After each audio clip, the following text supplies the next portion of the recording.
The pan-Yoruba social-cultural organization Afenifere has challenged President Muhammadu Buhari to spend the remaining 34 days he has in office to amend some of his unfriendly and unpopular policies. Afenifere, in a statement by its National Publicity Secretary, Comrade Jare Ajayi, added that the Nigerian government under the outgoing president certainly hurt a lot of people. Some of them are even no more alive.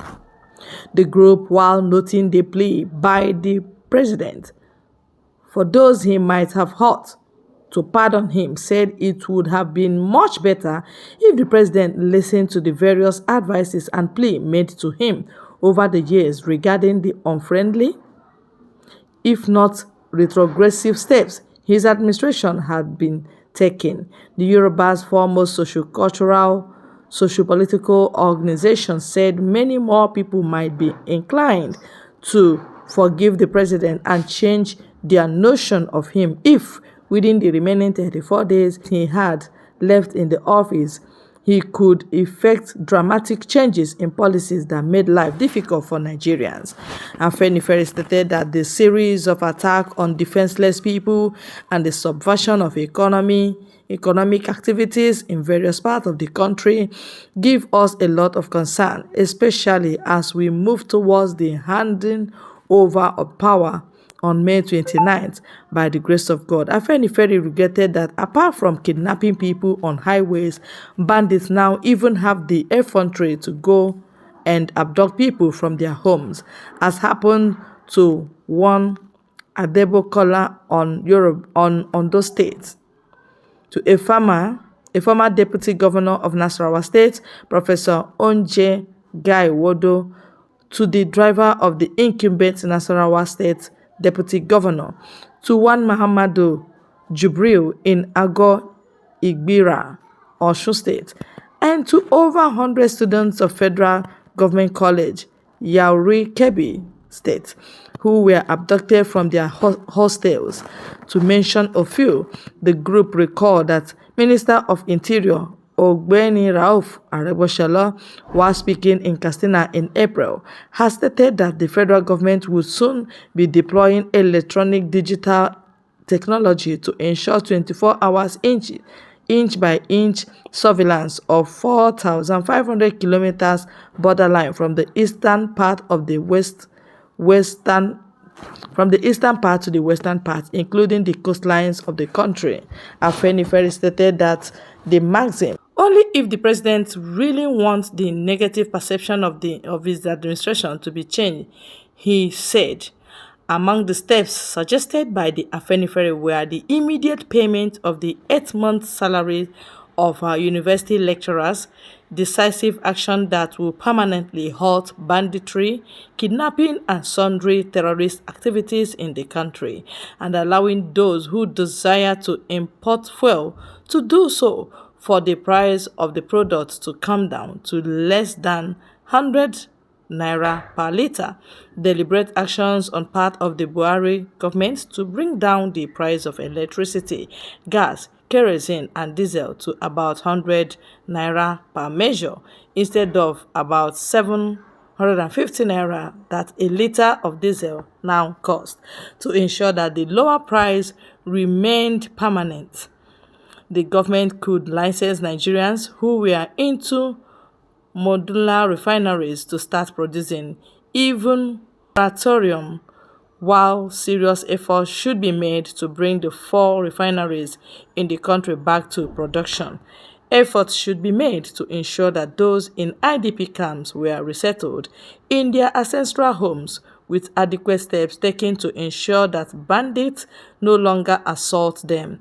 The stranglehold on the economy, especially through unfriendly fiscal policies, should be relaxed so that economic activities could quickly bounce back. The things could be successfully done before May 29, 2023, if President Muhammadu Buhari and his team really desire to do them, the statement added. All right, these are the problems that Yorubas felt that Muhammadu Buhari caused Of course, when eye is crying and nose is not crying, then they are not the same part of the body. Understand me? What about those they incarcerated? What about Mazi Nnamdi Kanu, who has done nothing to Buhari and his government, except that he said the truth? The same agitation he's doing is the same agitation that Sunday Igboho was doing or is doing. And Sunday Igboho is working freely in Nigeria.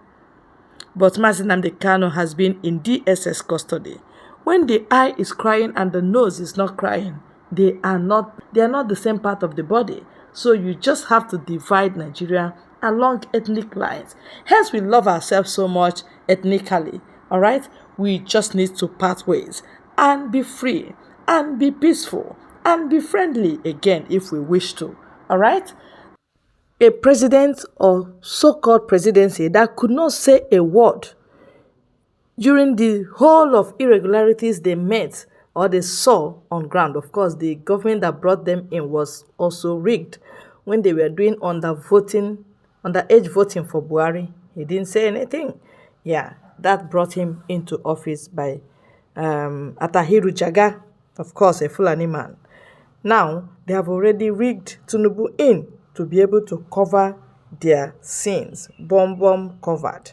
That is why he feels he can be giving flimsy apology. Forgive me, oh, all of you, forgive me if you think I offended you. Your sins are glaring before you. Your sin of impersonification, your sin of killing, your sin of looting, your sin of borrowing the future of Nigeria and using it up on yourself. Your sin of taking Nigerian treasury and the luxury to Niger. All those things are waiting for you at your doorpost. Release Nnamdi Kanu and be free. Of course, you were not able to confront him in the court because you saw him live. Once Nnamdi Kanu has been here since that time. People say, come back to Nigeria. Come back and tell us how you said Buhari died. Buhari, that is giving you apology, that is about to leave office, has been with Mazi Nnamdi Kanu in this Nigeria for 2 years, has not been able to say, judiciary, bring up this case.